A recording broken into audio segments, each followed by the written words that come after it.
Hello friends, I welcome you all on my YouTube channel Talks on Homeopathy. In this video, I am going to discuss one of the most important and essential topic of homeopathic practice, which is known as a case taking. A case taking is an investigation of a disease in patient. So first, why we are supposed to conduct the case taking? When we are supposed to conduct the detailed case taking, how we are supposed to conduct the case taking, and what different aspects are related with the case taking. So we all know that we all are going to manage a disease condition, which is the deranged state of vital force. For that disease, we are going to inquire, or we need a totality of symptoms. And on the basis of totality of symptom, we are going to prescribe homeopathic similimum medicine, and then we are going to achieve the cure. So for that reason, in aphorism number 71, Master Hahnemann had advised 3 different steps of perfect cure. The first is what is to be cured in a disease. The second is knowledge of instruments, and the third is application of knowledge of instruments to the knowledge of disease. So what is meaning of what is to be cured in a disease? Means it is related to a knowledge of disease in 2 aspects. First, the different types of diseases, means the classification of the disease, and the disease in patient from case taking.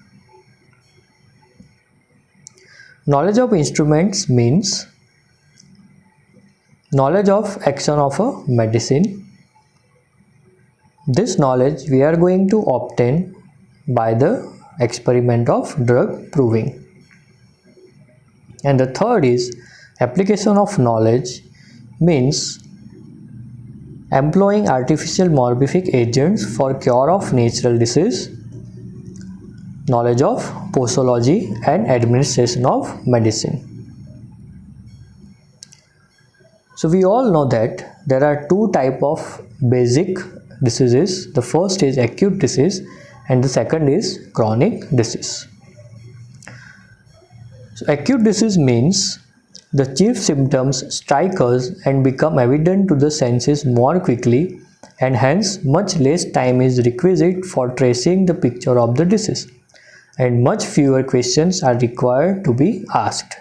So related to acute disease, in case taking, the chief symptoms are very fresh in patient's memory, and all our sensation and different components of a symptom are very easily remembered by the patient during the procedure of the case taking. For chronic disease, as it is gradually progressing for several years, in which the symptoms are much more difficult to be ascertained. So chronic disease develops very gradually. That's why it requires series of questionnaires to inquire the complete picture of the disease. Starting with the aphorism number 82, footnote, Master Hahnemann highlighted that he is going to discuss the general aspect of the case taking procedure, which are applicable to both acute and chronic diseases. So from aphorism number 83 to 104, in 5th edition of Organon of Medicine, we are going to look for the guidelines given by Master Hahnemann for homeopathic case taking. So starting with the first, the case taking means it is an individualizing examination of a case of disease. It demands 4 major qualities in physician. The first, freedom from prejudice. Second is sound senses. Third, attention in observing. And fourth, fidelity in tracing the picture of the disease. Now, what is meaning of freedom from prejudice? Physician must have freedom from prejudice with its past success or failure, from previous cases, patient's mental or physical behavior, any theories, and management of case. Sound senses means the physician is going to use all different five senses accurately and complementary to each other. Attention in observing means physician must observe the patient's gestures, behavior, and expressions as soon as he enters the clinic or hospital, and he is going to make a note of each and every points associated with examination also. Fidelity in tracing the picture of the disease means the physician must have a loyalty in noting down the different aspect of a disease. He must undertake the unmodified picture, unaltered symptoms in patient's language, and true picture of the disease. The source of information are: first is the patient, and the second, those about him tell what they heard him complain of, how he has behaved, and what they have noticed in him, means the relatives or attendants of the patient. Then at the start of case taking, the physician must look for the complaints he is going to hear, and he is going to remark each and every complaint. He is going to write down accurately all the different detailed things what the patient and the relatives are going to express. He is not going to interrupt in between, and he is going to advise the patient and relatives to speak slowly.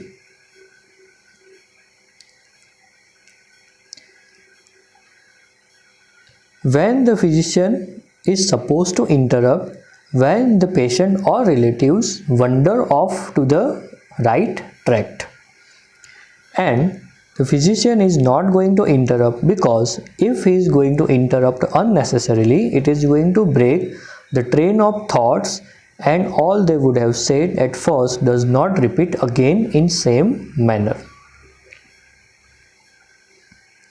So in aphorism number 85, Dr. Hahnemann stated how we are going to record the symptom in our case paper. We have to write every new symptom in a fresh line, so that the symptoms shall be all arranged separately, and one can add any characteristic expression mentioned later on.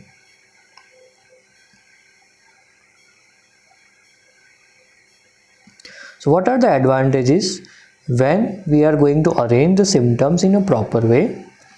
It is easy to look for important ones. We can add any particular data afterwards. It helps in analysis and evaluation, and it also helps in further inquiry. Now when the narrators have finished that they would say of their own accord, the physician then reverts to each particular symptom and elicits more precise information.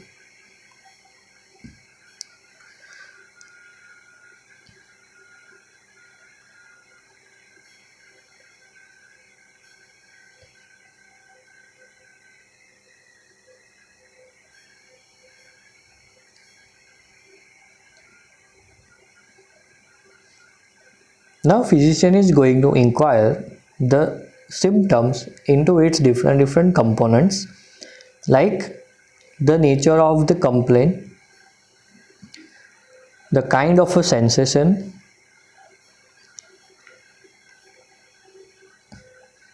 at what period the symptom occur,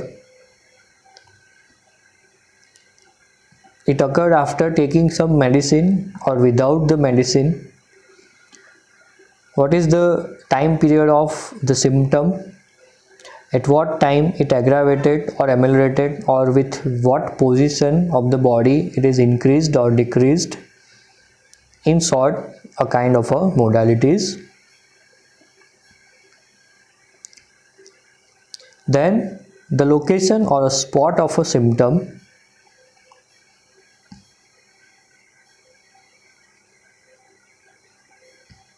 And further, he is going to inquire about location, sensation, modality and associated factors. So we all know the aspect of location, sensation, modality and associated factors.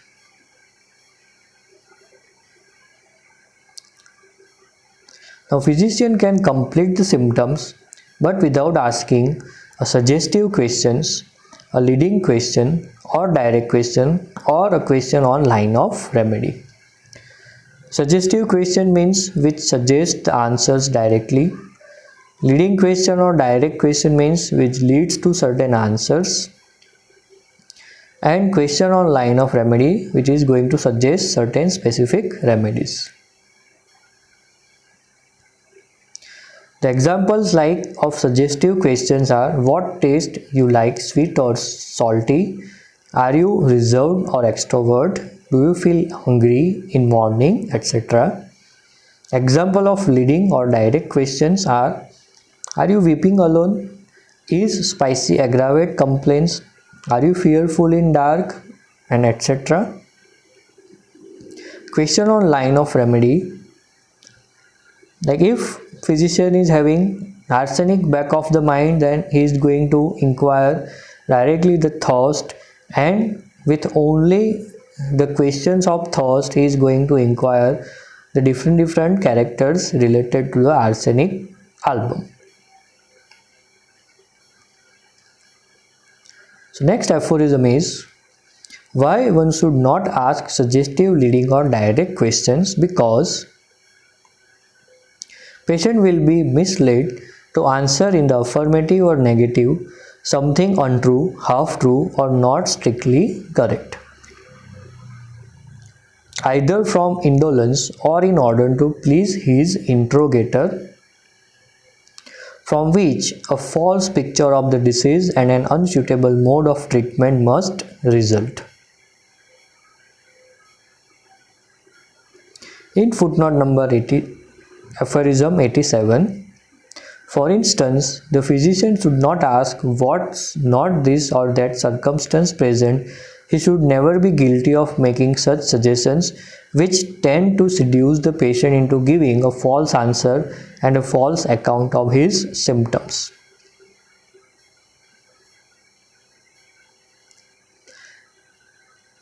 Next, in aphorism number 88, Master Hahnemann advised, if in these voluntary details nothing has been mentioned respecting several parts or functions of the body or his mental state, the physician asks what more can be told in regard to these parts and these functions, or the state of his disposition or mind.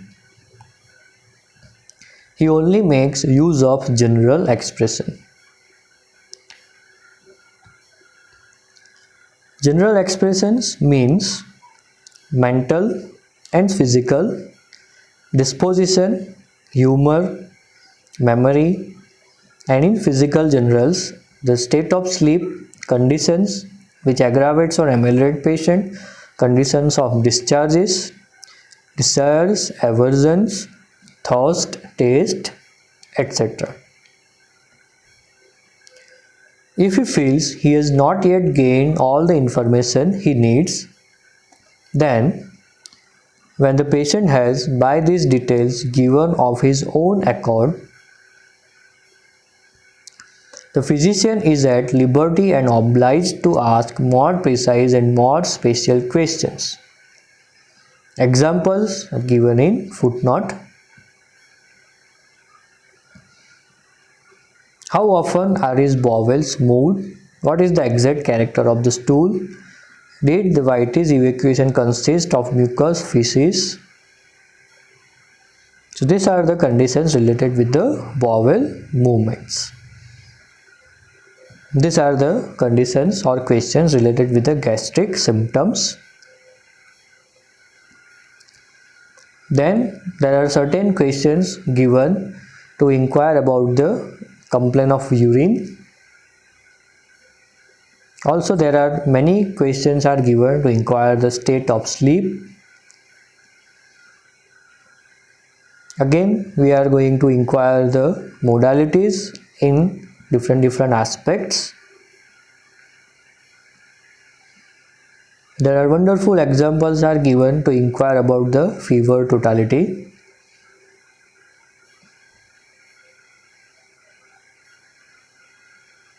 Again there are some questions of fever condition.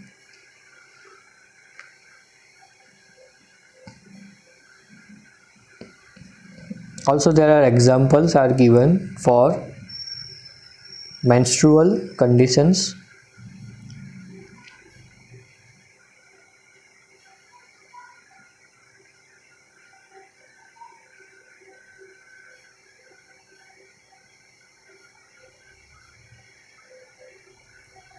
Now totality of symptoms is not just a sum of common symptoms, but it is sum of all characteristic symptoms. So don't ask only general symptom of disease, but try to find out characteristic symptoms. Then only they can help homeopathic physician to prescribe right similimum. So from aphorism number 86 to 89, we are going to look for complete symptoms without asking the direct, suggestive or any questions on the line of remedy. We are going to ask only general questions to inquire the mental and physical symptoms. If we are not getting perfect symptoms, then we can ask certain more precise questions. In aphorism number 90, when the physician has finished writing down this particular, he then makes a note what he himself observed in the patient. So ascertains how much of that was peculiar to the patient in his healthy state. So in footnote, we are going to look for how the patient behaved during the visit, whether he was morose, quarrelsome, hasty, lachrymose, anxious, despairing or sad, or hopeful, calm, etc. So in short, with all these conditions, we are going to observe the behavior of the patient. Then again we are going to look for the gestures and expression of the patient. And then we are going to look for certain aspects of his physical conditions related with face, eyes, his condition breathing, smell from mouth, hearing capacity, conditions of pupil, pulse, condition of skin. Means it is a detailed physical examination of the patient. Now, how we are going to obtain a true picture of the disease? So, if the patient is taking certain medications or came afterwards taking certain medicines, the medicines always modify the picture. So, one has to inquire for all symptoms of disease present before their treatment. If patient unable to narrate all past symptoms, then stop that medication for several days and then again take history. It will give original symptoms of disease. So in chronic disease, leave patient without medicine. In meantime, administer unmedicinal substance or placebo, and one will get uncontaminated picture of the disease. But when patient treated with inappropriate medicines, due to prolonged effect of medicine, he will later on develop medicinal disease. Formation of conjoint malady. Medicinal disease is more dangerous than natural disease. In certain kind of disease, physician cannot stop the previous treatment as it was advised in aphorism number 91. So disease which became dependent to medicines, one has to manage in following way. When disease is of rapid course and is of serious character, if we cannot ascertain previous symptoms, the symptoms of conjoined malady, we are going to undertake to select the suitable medicine.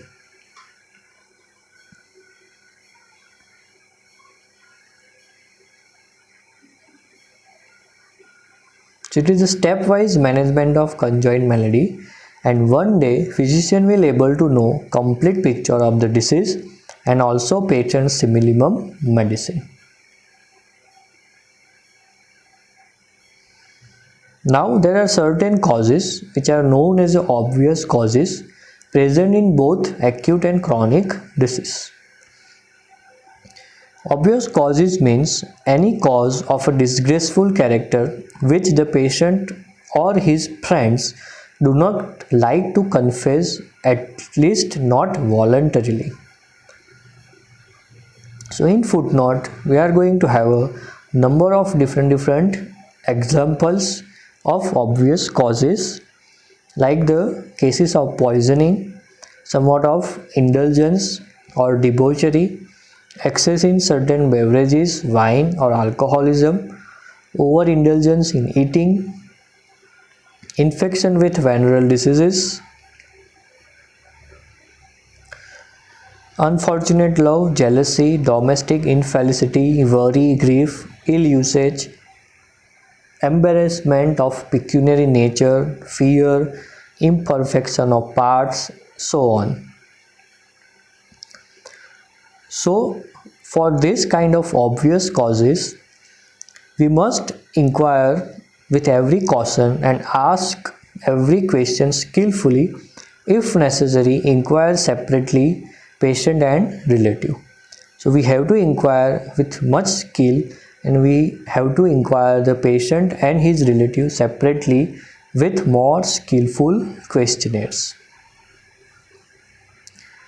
So in chronic disease, one must inquire the occupation, usual mode of living, diet and domestic situation to find out maintaining causes, which are known as accessory circumstances. In chronic disease of females, we must inquire the obstetric and gynecological history in detailed manner. So there are different conditions are given in footnote of aphorism number 94.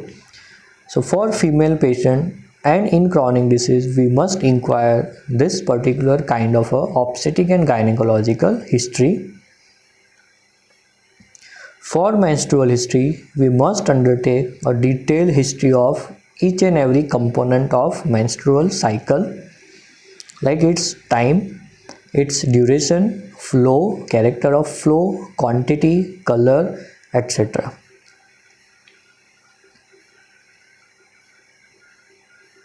So there are different components which interfere, like duration, interval, character of flow and leukorrhea.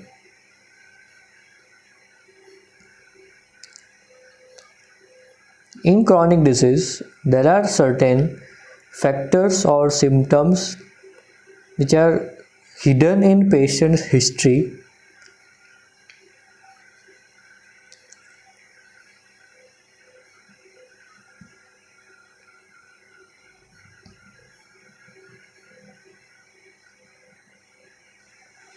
and some kind of very minute deviation of health is very important, but most of the time patient does not pay much attention to those changes, partly because the patients become so used to their long sufferings that they pay little or no need to the lesser accessory symptoms. partly because the patients become so used to their long sufferings that they pay little or no need to the lesser accessory symptoms. Patients are so used to with all those accessory changes, consider those as parts of their normal health and no connection with their present disease. So lesser accessory symptoms are those kind of symptoms which the patients are never going to narrate in front of physician very easily because they are not understanding the connection of those symptoms with their present disease. The accessory symptoms of disease are very important in chronic disease to achieve cure.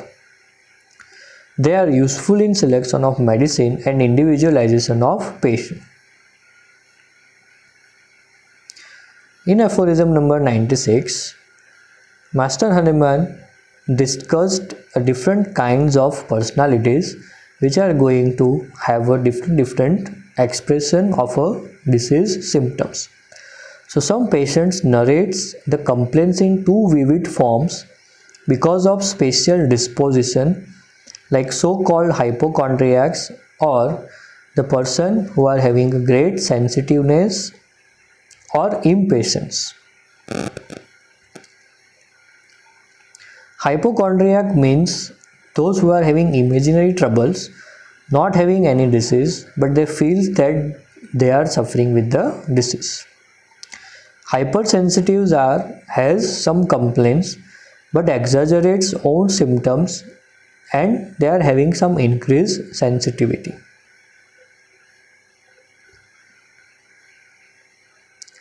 So why they behave in that manner? So in order to induce the physician to give them relief, to seek attention, to obtain fast recovery and good treatment.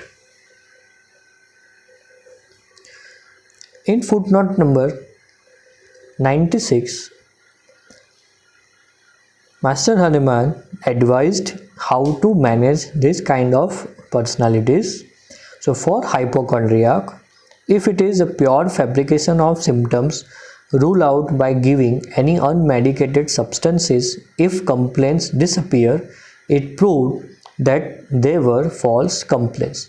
So for hypochondriac patient, prescribe certain unmedicated medicinal substance, and if the complaint disappears with those placebo, it proves that those are not having any real disease.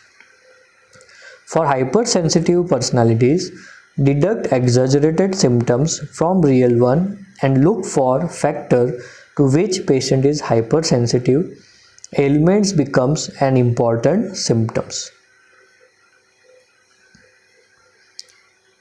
So in same footnote, physician must differentiate following kind of patient from hypochondriac and hypersensitive. The first is insane patient and the feigners of the disease. Insane means those who are suffering from mental disease, so they are exaggerated symptoms during acute attacks. And feigners of the disease, those who mimic sickness, not having any disease and having false expression. They malinger the disease to avoid something. Malicious intentions prove incapacitation.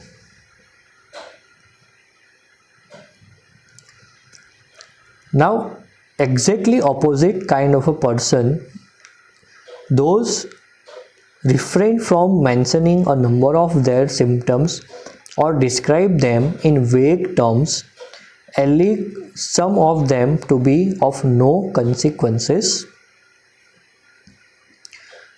Why some are not narrating their symptoms completely? Because of false modesty, reserved nature limits oneself from false beliefs, from indolence or laziness of mind, don't want to give detailed answer just to save time, mildness of disposition or timid personality, don't want to waste others' time or energy, and because of certain kindness, weakness of mind, mentally retarded children doesn't know own symptoms or not observing own symptoms very well.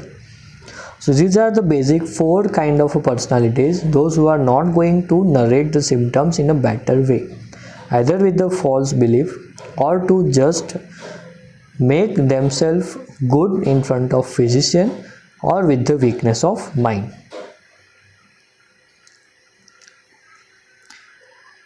So next, aphorism number 98. Physician should listen particularly to the patient's description of his suffering and sensation, attach credence especially to his own expressions, wherewith he endeavors to make us understand his ailments. Listen and understand patient's all complaints, those he tried to explain us, and give due importance to all his narration. So for subjective symptom, we must give much importance to patient's narration only, because friends and relatives may misunderstood or observe only with prejudiced mind. They are going to say only what they saw and observed, many times in exaggerated manner, and sometimes they also alter the symptoms. Investigation of disease, and especially chronic one, demands following qualities in physician. So here some more qualities of physician are discussed: especial circumspection, tact, knowledge of human nature, caution in conducting the inquiry, and patience in eminent degree. Special circumspection means give importance to all facts in case, attention to all circumstances, alert watchfulness, and continuous attention. Tact means good perception, ability to deal with any situation, careful consideration in dealing with others to avoid any offense, ability to say right things. Knowledge of human nature is most important thing. We must know the different kind of behavior, personalities, different types of emotions, gestures, and we must deal with different patients having different psychologies. Caution in conducting the inquiry, because we are going to inquire each and every aspect of person's life, so we are not going to miss any minute detail of disease or person's life space. We must give careful attention to every event and inquire without any mistake. Patience in eminent degree, because we have to give time and we are not going to inquire the detailed history of a patient or a disease in somewhat of very minimum efforts. We are not going to become hurried, we are not going to become impatient, and we have to allow to the patient to explain their history in a good manner. Next, the investigation of acute disease is easiest for the physician, because all phenomena and deviation from health are still fresh in memory of the patient, so they are going to narrate every characteristic features related with epidemic and sporadic disease. We are never going to consider any outbreak as similar as their past outbreaks. Consider every time a new epidemic has emerged and manage it individually without considering any previous experiencing. Physician must find peculiarities of every disease and investigate every disease thoroughly in any epidemic or sporadic disease. Never substitute actual findings with old known facts and hypotheses regarding any disease. Never consider any disease as previously known or treated. Carefully examine and investigate the epidemic disease in all its phases. A careful examination will show that every prevailing disease is in many respects a phenomena of a unique character, differing vastly from all previous epidemics to which certain names have been falsely applied. So there are certain exceptions, those epidemics resulting from a contagious principle that always remain same, such as smallpox and measles. In an epidemic disease, it is not possible to determine every manifestation of disease from only one case. So we have to inquire the different cases, and then we are going to know the detailed history of a whole epidemic.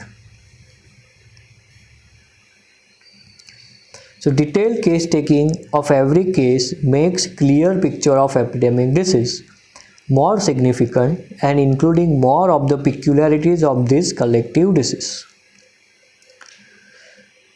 So there are two kind of disease symptoms we are going to have in an epidemic. The first is a general symptom and the second is a special symptom which are peculiar to but few diseases. With detailed case taking of each case, we will know the general symptom and a rare symptom. General symptom becomes more clear with every case, peculiarities of every symptom, and rare symptoms become more prominent with further case taking of every cases, and we will find the characteristic of every rare symptom. All those affected with the disease prevailing at the given time have certainly contracted it from one and the same source and hence are suffering from the same disease. But the whole extent of such an epidemic disease and the totality of its symptoms cannot be learned from one single patient, but is only to be perfectly deduced. And ascertained from the suffering of several patients of different constitutions. So in epidemic, all persons are suffering with the same disease originated from the same contagious factors, but from only one patient's data we are not going to understand the nature of epidemic. So we must inquire all the case of epidemics and we have to learn in a deductive manner. We have to abstract the characteristic feature of an epidemic by conducting the case taking in a different individuals. Then after collecting that data, we are going to select the most suitable homeopathic remedy. This obtained by a complete survey of the various morbid picture, not from study of a single case. If physician finds approximate suitable remedy for epidemic disease from one case, he must confirm his medicine from subsequent cases. Detailed case taking of all cases will enable him to verify his medicine, or he can discover more appropriate medicine than previous one. So there are chances that physician will find out most suitable medicine for present epidemic with only case taking of one single person, but further detailed case taking of every individual is going to support his first prescription and he is going to verify his first prescription also.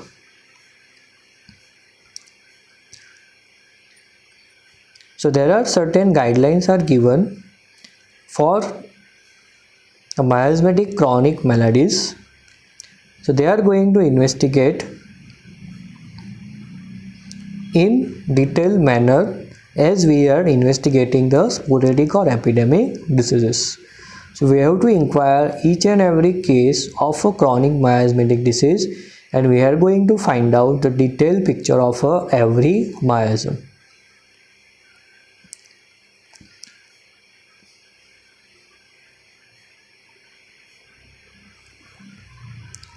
So in aphorism number 104, after the complete case taking, we give a perfect picture of disease and totality of symptoms. So as we conducted the thorough case taking, the most important part of our homeopathic treatment is over. From the available data, physician can select the suitable indicated medicine. And in further follow-up, we are going to use the totality of symptom to inquire the new symptom, to inquire the condition of old symptoms, whether they are disappeared or aggravated with the medicine. In footnote, he had compared with the case-taking procedure of an old school physician, where the physicians are never going to have much importance to note down the case-taking details or recording the minute details of a case.